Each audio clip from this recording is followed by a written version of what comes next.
Bonjour et bonjour. Bonjour, bonjour. Bienvenue pour ce rendez-vous des dimanches. Coucou Christelle.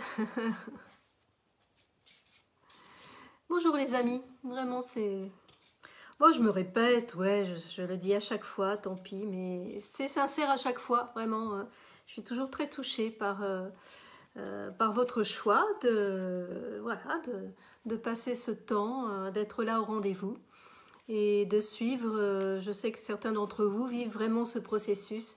Lettre après lettre, ça devient comme un pèlerinage, un voyage qui sera unique parce que ce voyage, semaine après semaine, il n'est donc pas dans l'ordre de la Left Bait puisque c'est un tirage aléatoire, c'est pas non plus celui du livre, c'est donc notre voyage, voilà, c'est quelque chose d'unique, on ne sait pas la lettre qui va venir aujourd'hui. Là, on a passé une semaine avec la grande lettre CAF. Voilà, j'espère que vous l'avez bien vécu, que peut-être vous y avez pensé, que vous l'avez appelé, que vous l'avez invité dans votre quotidien. Voilà, pas juste de le vivre quand on est là ensemble, mais ensuite de l'inviter dans le quotidien. En fait, c'est beaucoup plus important. Là, il y a ce moment que nous vivons qui dure un peu plus d'une demi-heure, mais le plus important, c'est jour après jour, c'est ce que vous allez en faire, comment vous allez le vivre, et finalement, ça sera différent pour chacun. C'est ça qui est chouette. On est à la fois ensemble, on forme effectivement un égrégore, puisque on regarde dans la même direction avec les lettres hébraïques, et en même temps, chacun va le vivre d'une façon absolument unique. Voilà. Et en réalité, je n'ai aucune idée de la façon dont vous le vivez. Alors, parfois, je reçois quelques témoignages. La lettre CAF, j'ai l'impression qu'elle déménage bien. C'est à chaque fois, moi, ça m'a toujours fait ça, en tout cas. C'est une lettre qui ramène dans le corps, qui ramène vraiment à l'incarnation.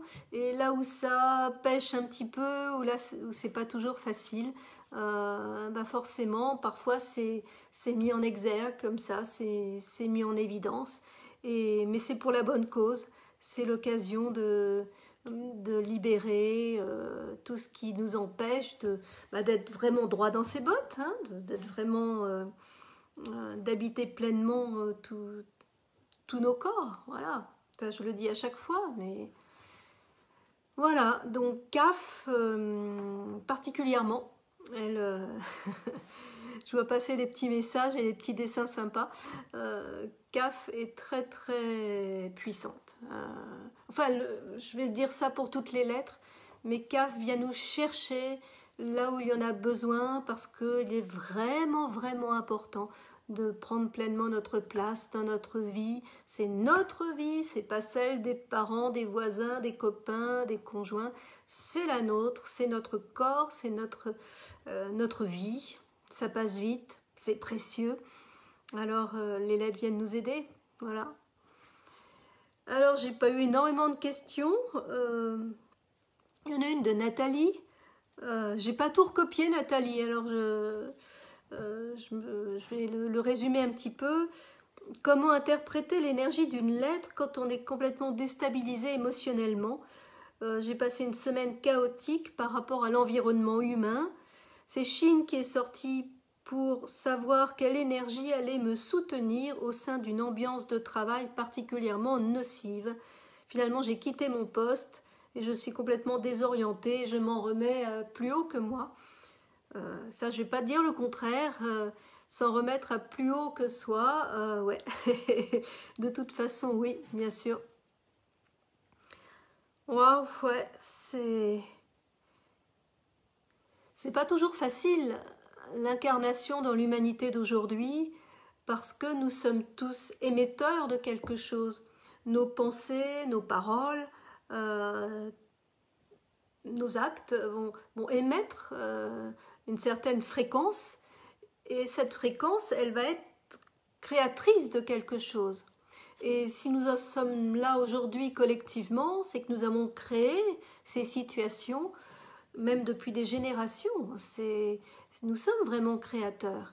Et quand, dans un microcosme comme un environnement de de travail, dans un bureau, ou je ne sais pas, suivant les circonstances, quand il y a des disharmonies, quand il y a des rapports de force, quand il y a des souffrances et qui éclaboussent un peu les autres, qui, je ne sais pas, enfin, je ne connais pas la situation dont tu parles, ça va créer une ambiance, forcément, je dis rien de nouveau là, ça va créer une ambiance qui peut être lourde. Et comment traverser ça? Comment le vivre? Comment ne pas se laisser trop affecter par des ambiances qui sont créées par un collectif ça peut être même au sein de la famille, ça peut être, quels que soient les groupes finalement, dès qu'on se retrouve ensemble, que ce soit pour travailler, pour vivre, forcément on va entrer en interaction, et certaines personnes ont un psychisme plus émissif que d'autres, et parfois quand c'est difficile, ça va alourdir vraiment l'ambiance. C'est pas facile, c'est sûr. Si c'est au sein de la famille même, ou l'endroit où vous habitez, c'est même encore plus dur, parce que c'est très important avant d'aller dormir, à ce moment-là, de se créer un cocon énergétique pour être vraiment dans nos propres énergies, et ne pas se laisser toucher.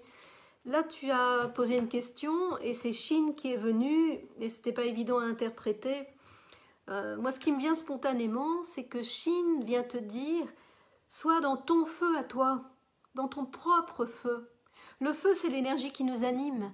Et chacun, nous avons notre feu intérieur. Nous avons cette vie, cette manifestation de la force de vie en nous qui est notre feu. Et ce feu, il est précieux. À nous de le mettre au service de la vie, si c'est notre choix, au service du cœur, au service de l'unité, au service de ce que nous aurons choisi vraiment de construire. Alors, clairement, je peux me mettre dans la conscience, mon feu n'est pas pour l'autre, n'est pas... je ne vais pas me laisser prendre mon feu. C'est important de retrouver vraiment ce feu à l'intérieur. Même s'il ne s'exprime pas forcément, parce que les circonstances ne le permettent pas toujours, ça va dépendre, mais à l'intérieur, je suis dans ma flamme, dans mon feu, dans mon énergie, voilà. Et c'est tellement, je me répète, je l'ai déjà dit, ça me paraît tellement important d'être vraiment, de cultiver cet espace intérieur, et même qui dépasse un petit peu le corps, hein. C'est notre aura, c'est notre cocon, appelez-le comme vous voulez, de le remplir de votre énergie. Et si cet espace est rempli, une énergie qui ne correspondra pas ne pourra pas entrer. Même si quelqu'un est très en colère à côté, même si on vous envoie des paroles agressives, vous pouvez, autant que possible, hein, je ne dis pas que c'est facile, mais au moins dans l'intention, vraiment demander de l'aide à la vie pour ne pas donner pouvoir à ces paroles et pour rester dans votre axe. Et Chine me paraît bien approprié parce que c'est une lettre qui vient te rappeler que ce feu, il danse en toi et c'est le tien. Voilà. Et du coup, le feu des autres, s'il est dévié, ne pourra pas t'affecter, ou en tout cas beaucoup, beaucoup moins, beaucoup moins. S'il vient nous affecter, c'est que ça va toucher peut-être des mémoires, des situations, où par exemple, je ne sais pas moi, suivant les mémoires de chacun, où on ne s'est pas senti respecté, voilà, et du coup on va donner pouvoir à telle ou telle personne. Voilà. Je suis un peu dans le flou parce que je ne connais pas les circonstances. Et peut-être si tu as pu quitter ton poste, c'est peut-être pas mal aussi. Parfois il faut savoir se préserver. Il faut connaître ses limites, il faut savoir qu'est-ce que je peux accepter en restant dans mon axe et qu'est-ce qui n'est plus dans ma vérité. Hein. C'est difficile de répondre d'une façon générale, mais Chine peut aider, ouais. Ouais. J'ai une question de Maud aussi, bon je t'avais un peu répondu, c'était dans le groupe, alors j'en reparle un petit peu, puisque si elle t'est venue, peut-être qu'elle peut venir à d'autres. dans les lettres hébraïques telles que je les ai peintes, il y a des petites tiges, hein, des petites antennes sur certaines lettres et pas sur d'autres. Je ne les ai pas inventées, j'ai repris la tradition. Ce sont ce qu'on appelle des tagim, hein, c'est le masculin pluriel de tag. Ce sont ces petites antennes, elles participent à l'onde de forme de la lettre et ça va la dynamiser, ça va la rendre assez puissante. Voilà. Et je proposais une petite expérience toute simple. Si le sujet vous intéresse, si ça vous paraît bizarre, vous pouvez imaginer la lettre, vous allez cacher avec la main ou un papier ces petites antennes, les tagim, et puis essayez de ressentir l'énergie que rayonne la lettre. Après, vous enlevez le papier, vous essayez de ressentir l'énergie. À vous de voir si vous sentez une différence. Pour ma part, je sens que ça va booster quelque chose. Voilà, voilà, c'est un détail, mais... Et puis, j'ai une question au dernier moment de Anne. Je l'ai vue juste avant le direct, là. Tu me demandais de parler de Hanouka, la fête juive dans laquelle nous sommes actuellement. Je ne suis pas du tout une spécialiste de la tradition juive. Je n'ai pas été élevée dans cette tradition. Mais en même temps, j'ai eu l'occasion, évidemment, de vivre de célébrer un petit peu cette fête et les autres. Donc je ne suis pas la mieux placée pour en parler, mais je peux juste partager mon ressenti. Hanouka commémore, si je me souviens bien, la possibilité de revenir dans le temple de Jérusalem, et de préparer à nouveau l'autel des offrandes, parce qu'avant les Juifs n'en avaient pas la possibilité. Et donc c'est très joyeux, ça veut dire je retrouve mon temple. Et par extension, nous sommes avec la lettre Kaf, qui est le corps, hein, Kaf qui est elle-même en résonance avec Beit, parce que la valeur numérique de Kaf c'est 20 et Beit c'est 2, et Beit c'est la maison. Donc les valeurs numériques comme ça de 2, 20, 200, elles sont en résonance par exemple. Et donc retrouver le temple, c'est ça. Je trouve que l'enseignement de Kaf nous aide à retrouver notre temple intérieur. Et puis il y a une histoire qui est très belle avec Hanouka. Il n'y avait plus assez d'huile, il y avait de l'huile que pour une seule journée. Or, parce qu'il faut que la menorah, que les bougies, que le chandelier soit toujours allumé. Et le temps de confectionner de l'huile avec les olives, il faut 8 jours. Et là, il n'y en avait que pour une journée. Eh bien, la tradition dit qu'il y a eu un miracle, c'est que cette lumière de qui aurait dû durer une seule journée, en fait, a duré 8 jours. Voilà. Tout cela, c'est symbolique.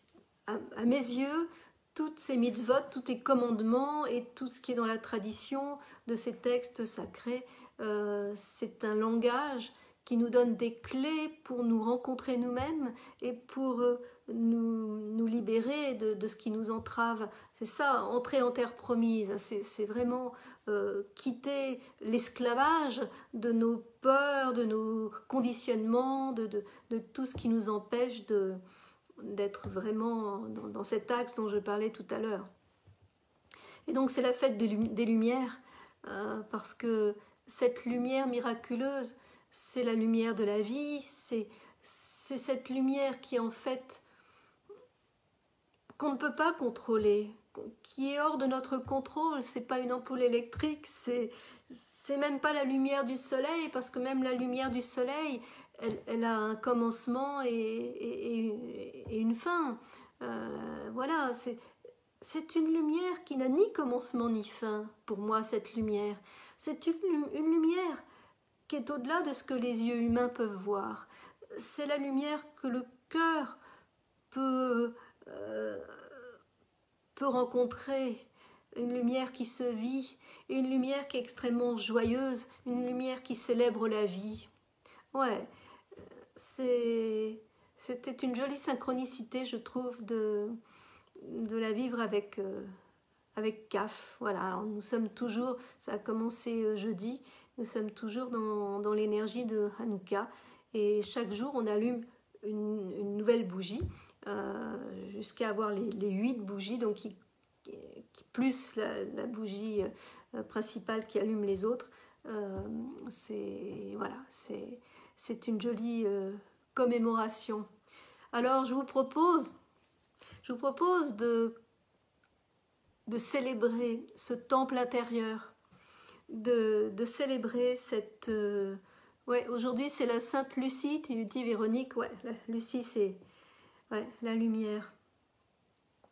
Je vous propose de célébrer la lumière, de remercier pour cette lumière. Elle est là jour après jour, même au cœur de la nuit. Elle est toujours là, la lumière.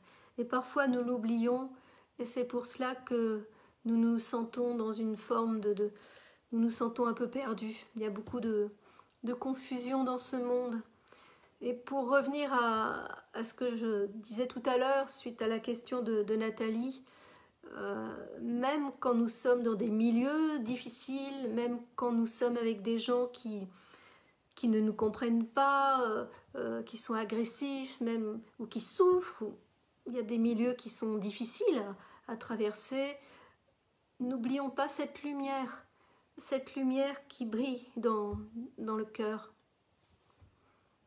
Ça me rappelle, j'aime bien faire les parallèles, j'aime bien aller comme ça dans toutes ces traditions sacrées, parce que quand on s'y ouvre avec l'entendement du cœur, ça change tout, ça change vraiment tout, ça j'ai vraiment pu le constater. Et donc ça me rappelle la parabole de Yeshua, Jésus, sur les vierges sages et les vierges folles. Vous vous souvenez peut-être de ça?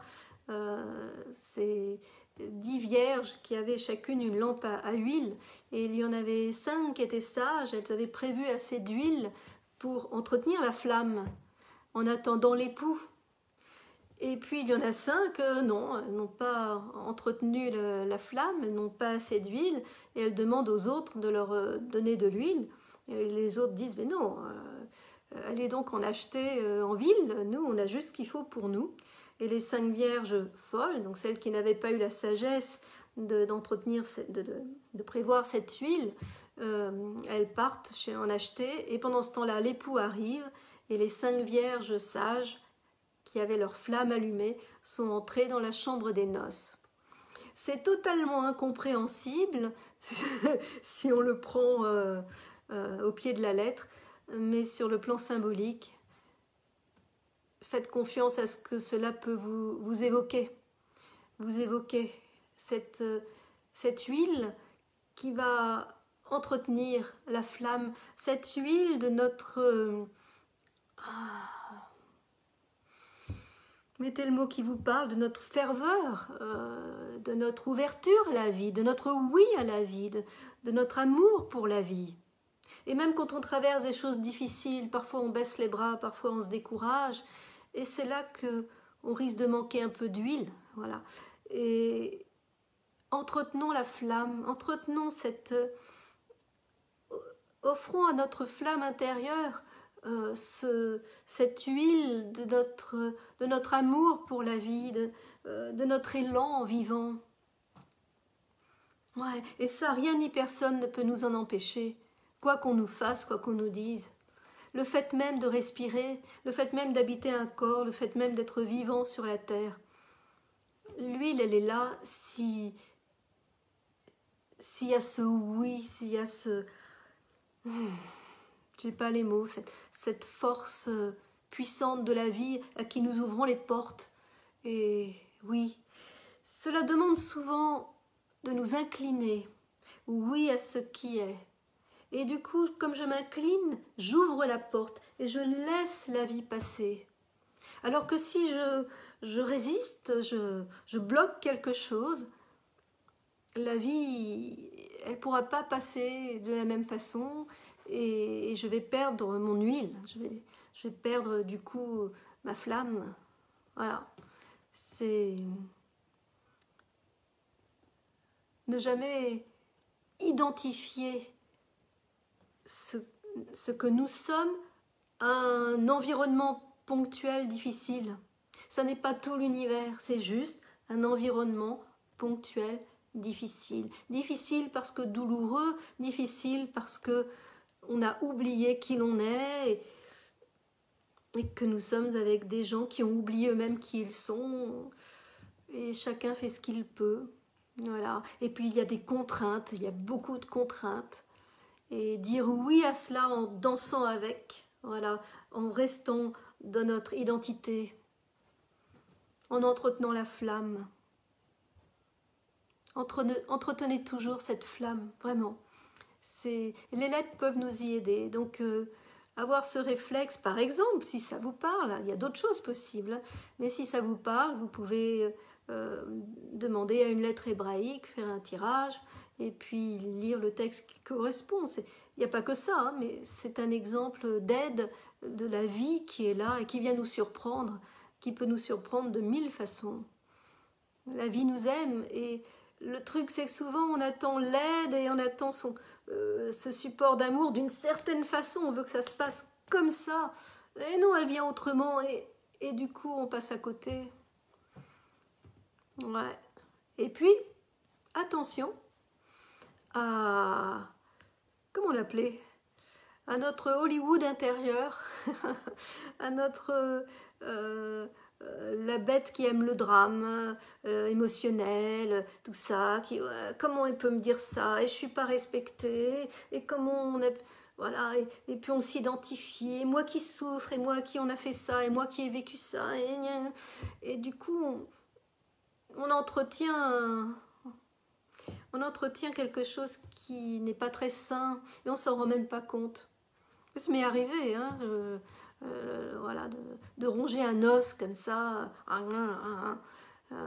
Ouais, c'est trop facile. Non, non, je vais pas pardonner. Ou je vais pas... Et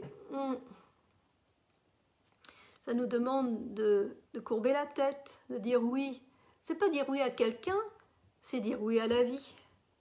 Dire oui à la vie et lui permettre de circuler. Voilà ce qui me vient, je ne sais pas pourquoi je dis ça, là, parce que ce n'est pas lié spécialement à une lettre en particulier. Et CAF, en tout cas, vient nous chercher extrêmement profondément et vient nous aider à rassembler notre être dans cette conscience. Ouais.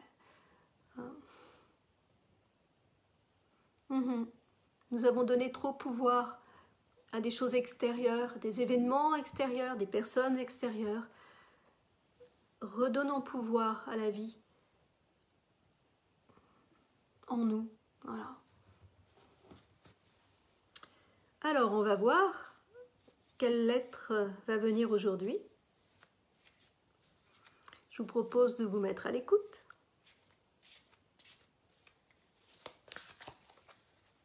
Alors.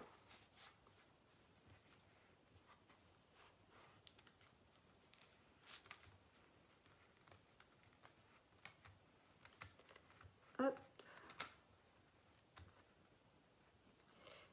Alors, qui va venir pour toutes celles et tous ceux qui sont là à l'écoute dans le cœur.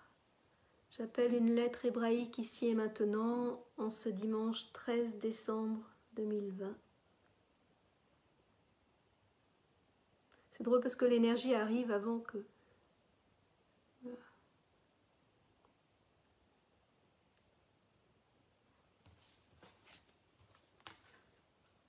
Lamed. Lamed. Je ne sais pas si tu m'entends, Muriel, mais je souris. Lamed. Alors. Lamed. Je prends la grande lettre. Hop, elle arrive. Voilà.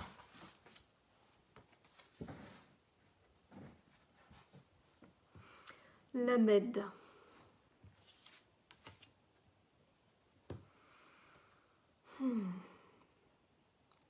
L'âme aide.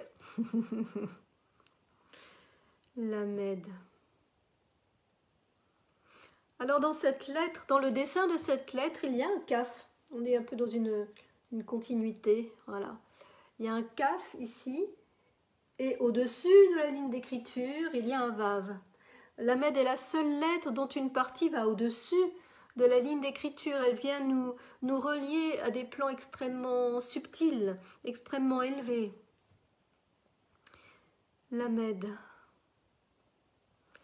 La med, l'imoud en hébreu, c'est l'étude aussi, c'est la science, le fait d'apprendre, d'étudier, nous sommes là finalement pour ça, hein, nous nous sommes incarnés pour apprendre, pour expérimenter, pour découvrir. Nous sommes des chercheurs de vérité, nous sommes des découvreurs, si je peux dire. Et la med nous pousse, nous aiguillonne, c'est un aiguillon, l'aiguillon de l'amour, l'aiguillon de la vie qui nous pousse toujours en avant. Elle nous empêche de nous endormir. Laissons-nous éperonner, laissons-nous aiguillonner par cette force de vie, cette puissance d'amour qui nous pousse à vivre pleinement. Et elle vient nous apprendre aussi ce qu'on pourrait appeler la compassion. Je ne sais pas comment ce mot résonne pour vous. La compassion, ça n'est pas de la pitié, hein, c'est une conscience d'unité. On est avec, on accompagne, mais on ne s'identifie pas. Si par exemple on voit des gens qui ont des difficultés, la compassion, ça n'est pas s'identifier. Spontanément, il y a quelque chose en nous qui pourrait avoir tendance à s'identifier. On voit quelqu'un qui souffre, profondément, on n'a pas du tout envie de se retrouver dans la même situation. Donc, je voudrais pas, et donc, sans qu'on s'en rende compte, on croit que c'est de la compassion, mais c'est pas ça. La compassion, il y a une grande paix dans cet état de compassion qui est un état absolument extraordinaire, c'est un cadeau, il n'y a pas de recette pour ça. Ça demande vraiment une ouverture du cœur, et je dirais même plus une ouverture du cœur et même des cellules, parce que la compassion, c'est quelque chose qui se vit dans l'incarnation, qui se vit avec toutes les cellules de notre corps, qui se vit avec tout notre être, avec tout ce que nous sommes. La compassion, c'est une conscience d'amour qui accueille ce qui est et qui est avec ce qui est. C'est pour cela que j'aime énormément la tradition bouddhiste. Il y a beaucoup cette notion de la compassion, il y a la notion des bodhisattvas, vous savez, de ces âmes qui reviennent parce que finalement, tant qu'il y a souffrance quelque part, est-ce que je peux vraiment être heureux? Mais attention, ça ne s'adresse pas au mental, ça ne s'adresse pas à notre contrôle, ça ne s'adresse pas à quelque chose qui va le récupérer et qui ne comprend rien à ce qu'est vraiment la compassion. Mais la compassion, ça veut dire je suis concernée par ce qui se passe autour de moi. Pas identifiée, mais concernée. Alors je ne sais pas si je m'exprime assez clairement parce que je n'ai aucune idée comment vous l'entendez. En plus, je ne vous vois pas. Je ne sais pas qui entend. Mais c'est un état magnifique. C'est un état d'amour, bien sûr. D'un amour qui est libre et qui est avec. Voilà, les mots sont trop limités. On va juste s'ouvrir pour le vivre autant que possible. L'amour fait peur au mental. L'amour fait peur à nos réflexes de contrôle parce qu'on ne sait pas où il va nous emmener. L'amour n'est pas forcément raisonnable.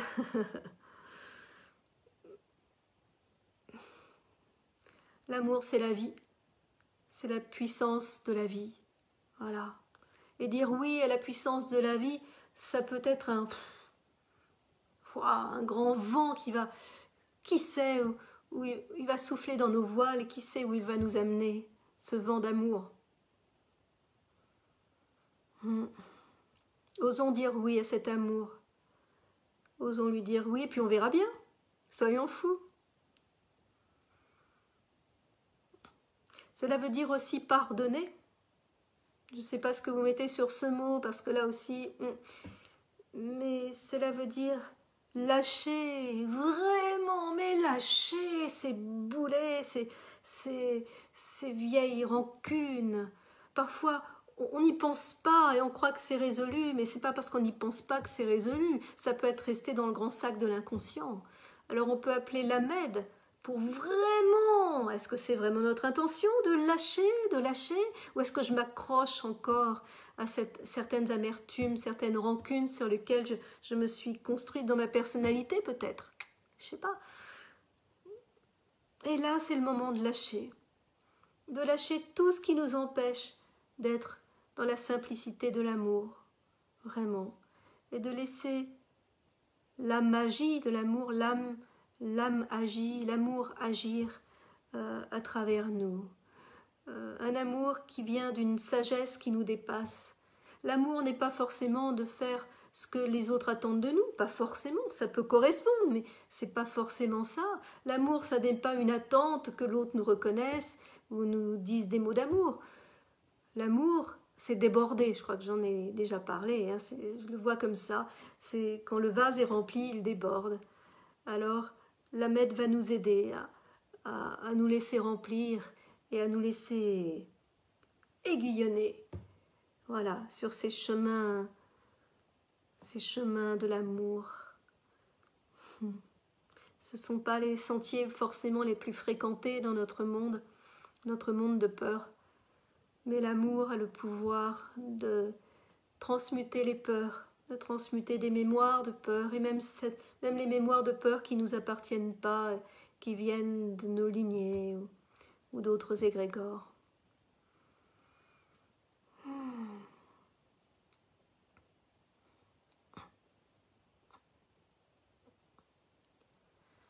L'Ahmed. L'Ahmed. L'Ahmed.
Réinventons tout ce que nous avons mis sur ce mot, l'amour et la compassion. Réinventons, redécouvrons, parce que c'est toujours nouveau.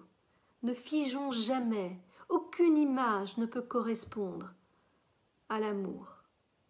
Nous ne savons pas ce qu'est l'amour, nous ne savons pas. Nous ne pouvons que le vibrer et ça nous dépasse.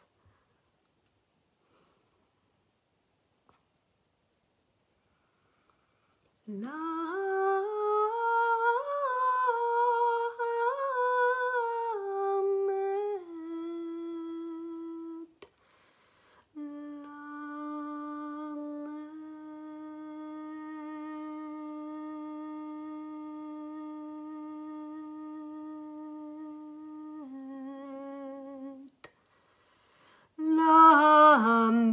Lamed, Lam, Lam, Lam, Lam, Lamed, Lamed, Lam, Lam, Lam, Lam, Lamed, Lamed.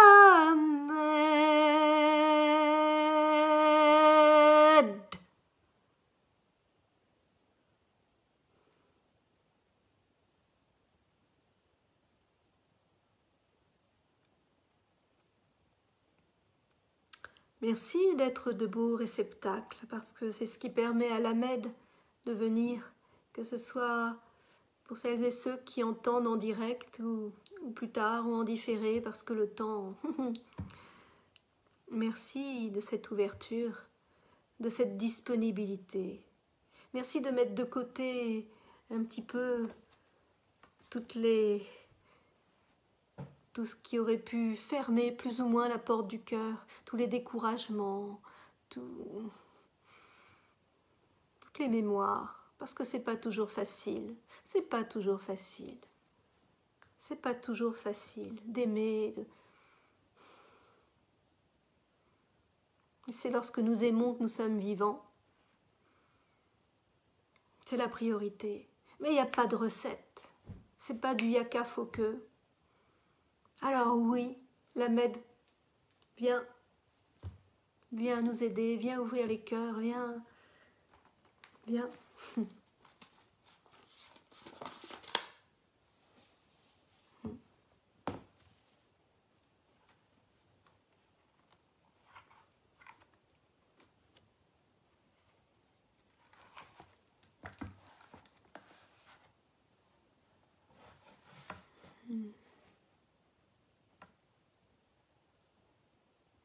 Comme nous sommes dans la continuation de Kaf, plus vous avez vécu loin Kaf dans cette incarnation, plus vous pouvez vivre Lamed. Parce que ce Vav qui apparaît, qui est au-dessus du Kaf, qui va relier à des plans tellement subtils, Lamed ne peut rayonner que parce que nous sommes incarnés. Parce que nous avons dit oui à Kaf, nous pouvons dire oui à Lamed. Voilà, quelque part. En tout cas, dans ce qui se dessine là. Je vous lis la prière de Lamed. Ô Lamed, aiguillon du retour vers la demeure de lumière éternelle, éveille en moi le souvenir de l'amour. Apprends-moi le chemin qui monte vers les cimes. Apprends-moi le courage de plonger dans le vide, d'aimer tous les êtres et toutes les créatures, et de pardonner encore et encore pour tout ce qui voudrait me faire croire à l'illusion de séparation. Je suis enfant de l'amour, je suis né de l'amour et je retourne à lui. Par toi, ô Lamed, je trouve enfin ma place dans la grande unité, dans ce réseau subtil qui relie tout ce qui vit. Révèle en moi, ô Lamed, la connaissance secrète qui dort en mon âme, la science sacrée qui est mon héritage, le pouvoir créateur de l'amour infini. Éclair fulgurant de la grâce, que la compassion divine soit l'étoile qui guide mes pas. J'offre tout mon être pour servir la lumière et témoigner du triomphe éternel de l'amour dans tous les mondes et à jamais. Leolam Vaed. Amen.